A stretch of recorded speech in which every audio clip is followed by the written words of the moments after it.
Now to another hot potato here in Kenya, and this one won't be caught, at least not yet. It is about the decision by the Ethics and Anti-Corruption Commission to clear former Devolution Cabinet Secretary Anne Waiguru of corruption allegations. Tonight, the former CS is facing fresh questions over the seemingly hurried manner in which the EACC gave her a clean bill of health. Rita Tinina reports on the latest twist in the NYS saga.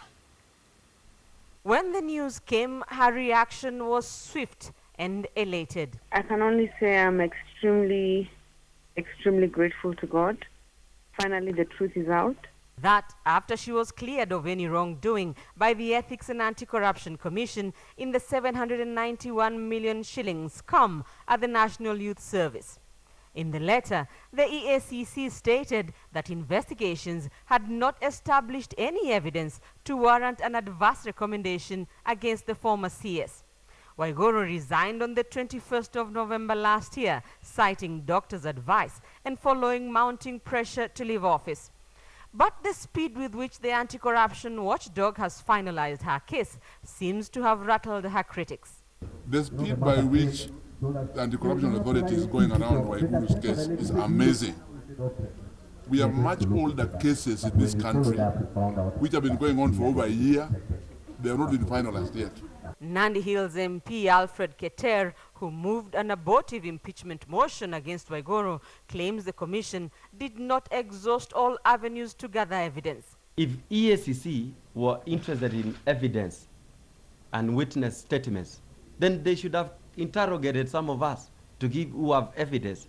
But it is not only the speed and quality of investigations that is raising eyebrows.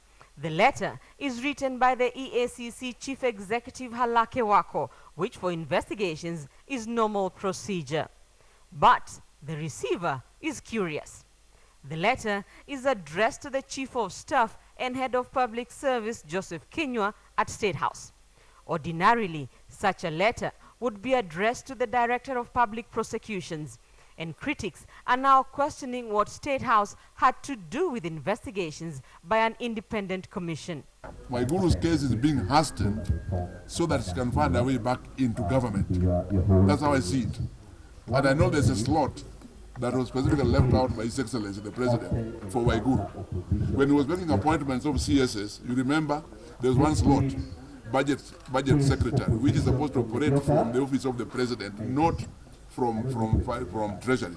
Analysts say the Waiguru case in the list of investigations was an odd one, which was handled peculiarly. At one point, the EACC indicated she was a state witness who later turned to a suspect that saw detectives raid her Nairobi home.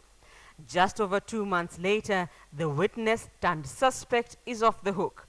And as questions abound as to why the EACC is reporting progress on the Waiguru case to State House, Nandi Hills MP Alfred Keter is questioning the integrity of the EACC and says he will petition the National Assembly to have all EACC commissioners vetted afresh.